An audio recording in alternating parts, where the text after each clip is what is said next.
Hola Antonio, mira, estamos aquí los compañeros de la Asociación de Barrios de la República, de la Taula Unitaria y también en nombre de la Asociación de Veïns de Prosperitat, porque queremos felicitarte y agradecer todos estos tiempos que llevas con nosotros haciendo una labor excepcional. No solamente como presidente de la Asociación de Vecinos del Turó de la Peira, sino también como presidente que has sido de la Asociación de Barrios por la República durante muchos años, y a mí me has pasado el marrón.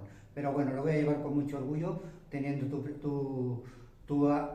actitud y toda tu trayectoria que has hecho.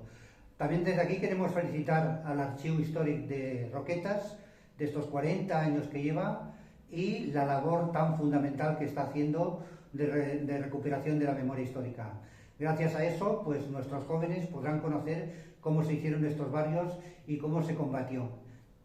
Antonio, nos queda todavía mucho por combatir y contamos contigo. Venga, felicidades.